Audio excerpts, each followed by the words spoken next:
Hi everyone, and welcome to AMC's Thursday Ticket, where we talk all things movies. I'm Kaleigh, and I'm joined by Sergio, and we are so excited to talk movies with you, but we gotta talk about what happened last weekend.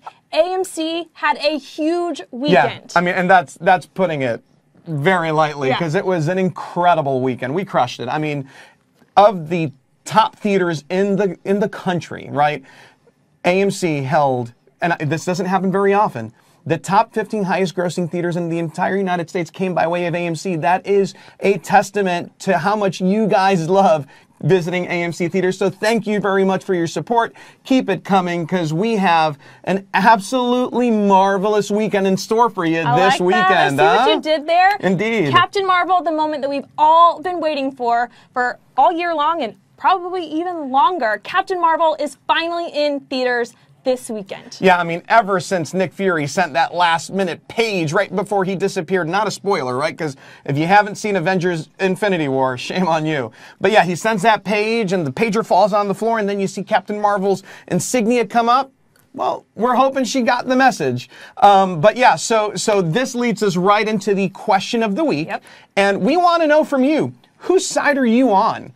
Are you a Kree, or do you side with the Skrull? Yeah, Serge, why don't you give us a little background, just in case there might be some people out there who aren't super familiar with the Krees versus Skrulls, because they need to amp up for going to see Captain Marvel at AMC this weekend. Good deal. So yeah, so you got the Krees and the Skrulls, right? Yeah. Captain Marvel and her elite force of I would say, space cops are the Kree. They go patrol and take care of business. They go to planets to eradicate. The good guys. You know, the good guys. Let's put it that way. And the Skrulls have been, they're a race of alien beings who shapeshift.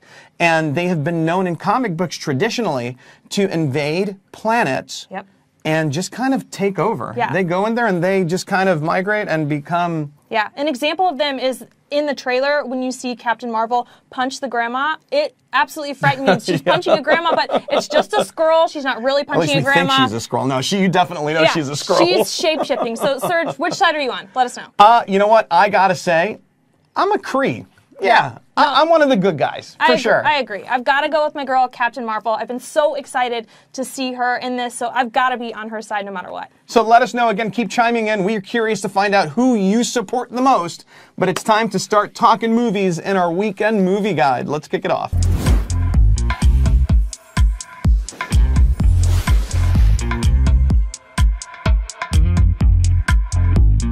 Well, the time is now. We are finally here. Captain Marvel starts in a little over an hour for those of you on the East Coast. I mean, what can I say? You said it earlier. We've been waiting since Avengers Infinity War to see what this woman was all about, what her contributions to the MCU were going to be.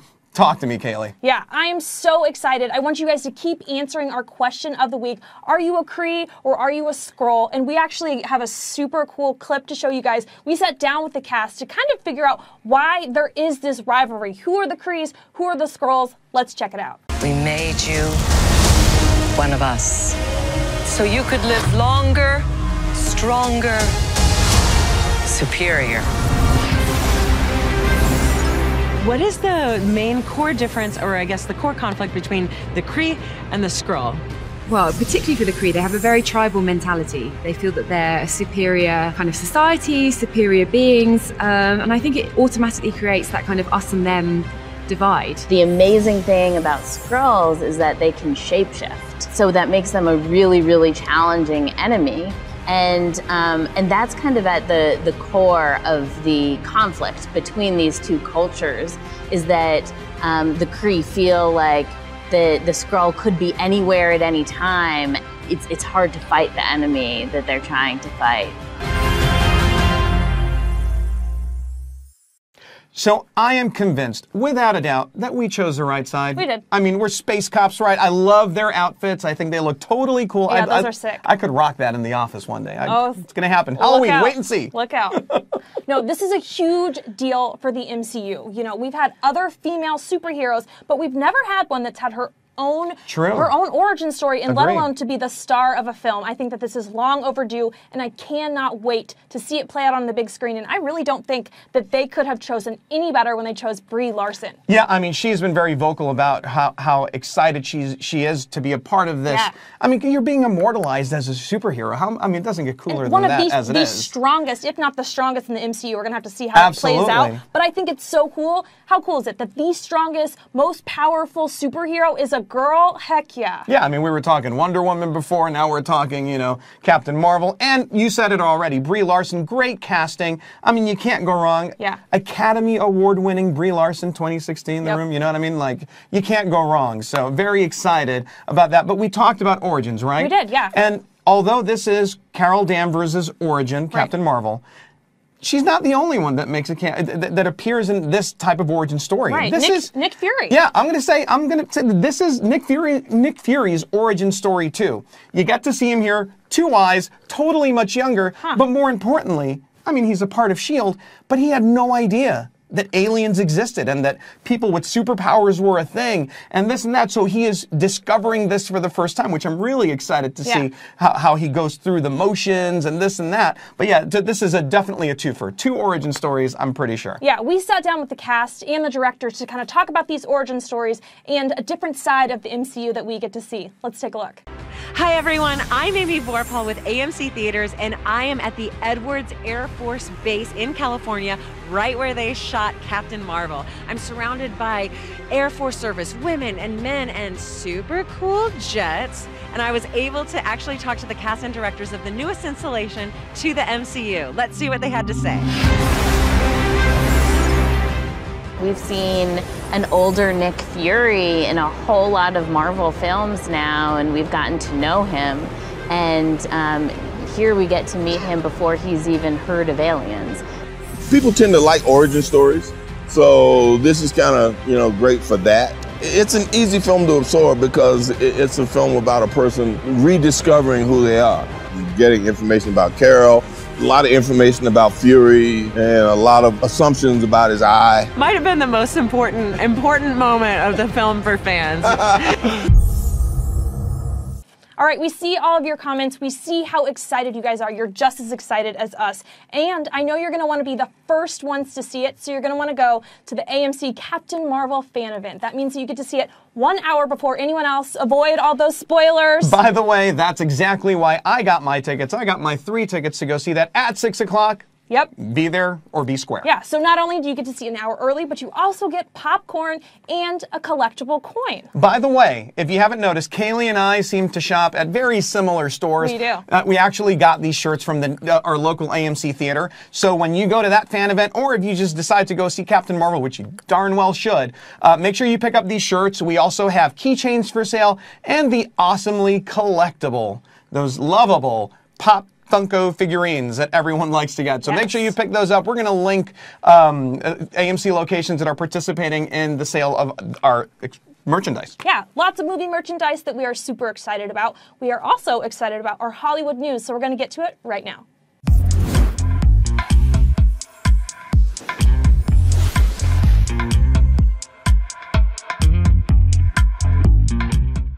All right, first up in our Hollywood news, we're going to be talking about South by Southwest. Now, this is a film and music festival, for those of you who might not know. It takes place in Austin, Texas next week, and AMC is going to be there. We're going to be getting behind-the-scenes looks, exclusive content, and lots of interviews. I'm very excited to see what they're going to cover, because there are so many cool movies that are going to be previewed. They're going to see Us, The Curse of La Llorona, Pet Sematary, The Long Shot with Charlize Theron. Yeah. Very excited about the lineup and curious to see what feedback they come back with. So make sure you're following at AMC Theaters on all of our social channels because you're not going to want to miss a thing. So another bit of Hollywood news that dropped just a couple days ago. Jared Leto sneaked a picture of him behind the clapper, right? Snap, action. We know what that means. Yeah, but of his new movie, Morbius. Now, for those of you that aren't very familiar with his comic books, Morbius first premiered in Spider-Man comic books and was a villain, right? And became popular enough that he kind of turned into like an anti-hero. You know, he got his own comic book line. People liked it. And I guess the best way to describe Morbius, take the best parts of Dracula. We all love our vampires. Yeah. And the worst parts of the Punisher, the way he likes to punish and, you know, hit people off. And then you get Morbius. So very excited to see a little bit more on this character and more details as time goes. All right, so something else that we found out is Maleficent, the Mistress of Evil. The release date for that was in 2020. However, it's been moved up to October 18th of 2019. That's crazy. I mean, we're talking 6 months easy. Yeah, that's quick. I'm ready for it to be here. I Totally. loved the first one. The second one is going to be awesome. There were also some trailers that dropped this week. I'm going to go with A24's Midsummer. We also have Tolkien that dropped, and one that I'm very excited about, Brightburn. If you haven't seen it, go check out the trailer because it is a peculiar twist on, I would say, the Superman origin story, but it's like take Superman and horror movies, combining together, and you get something really freaky. All right, so those are all of our trailers. Make sure you're following us to check all of those out. But we are excited to get into our AMC Independent Spotlight. Let's check it out.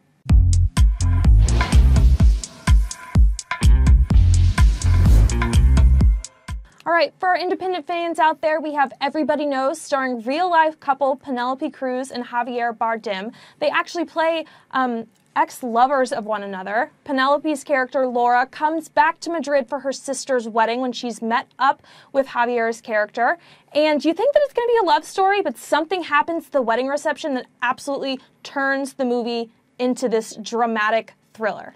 Now, I gotta say, right, this movie is spoken in Spanish, so be advised when you go in there, you're going to be reading a lot of subtitles in English, but it is a phenomenal movie. It is very gripping, and we're going to hear just a little bit more about what the cast had to say about Everybody Knows. Hola, Pa. Estamos cerca. La tía Ana nos vino a recoger al aeropuerto. Laura has had 2 children in Argentina with an Argentinian man, and they go back to Spain, to the little village, to visit the family because one of the sisters is getting married. Paco and Laura, my character, and Penelope's character had a relationship.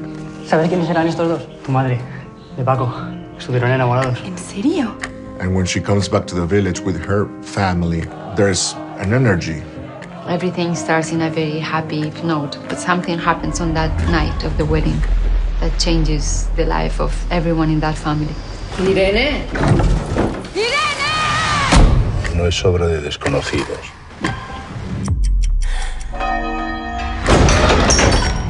¿Te has mentido? ¿Por qué sabes que es mentira? ¿Y tú cómo sabes que no lo es? Llama a su marido. There's a lot of questions. ¿Quién fue? ¿Fuiste vos? Es mi hija. Déjenme decidir qué hay que hacer. ¿Confías totalmente en tu marido?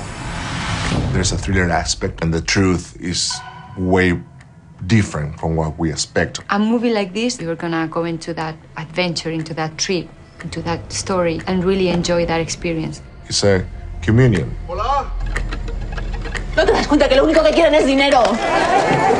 Pensaba que tú y yo no nos ocultábamos nada. No me hagas eso.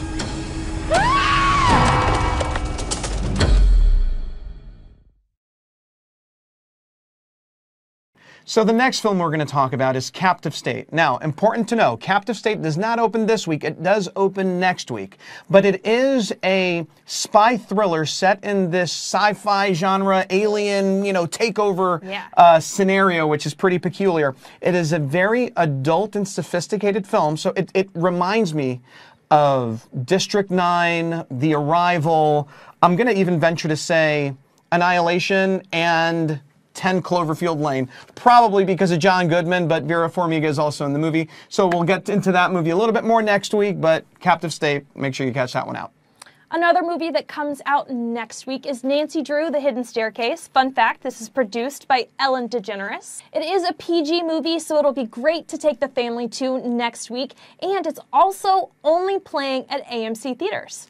So another film we want to talk about as well, that doesn't open until April 5th, is Emilio Estevez's The Public. Now, what's really cool about this little story that I'm going to talk about, Emilio came to visit us at the AMC corporate office and screened the movie for all the associates, friends, and family to get a sense for what we thought of the movie, which is great, by the way.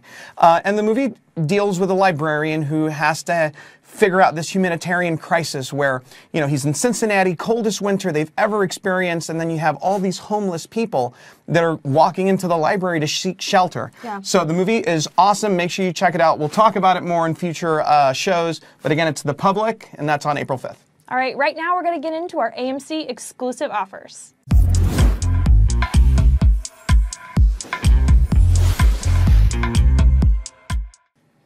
Our offer this week is for the young adult love story, 5 Feet Apart. So for all my other hopeless romantics out there, you guys know I love a love story. I know you do. Yeah, you guys are going to want to get your tickets for the early access event on March 13th. You guys can get your tickets right now at AMC Theaters or on our mobile app.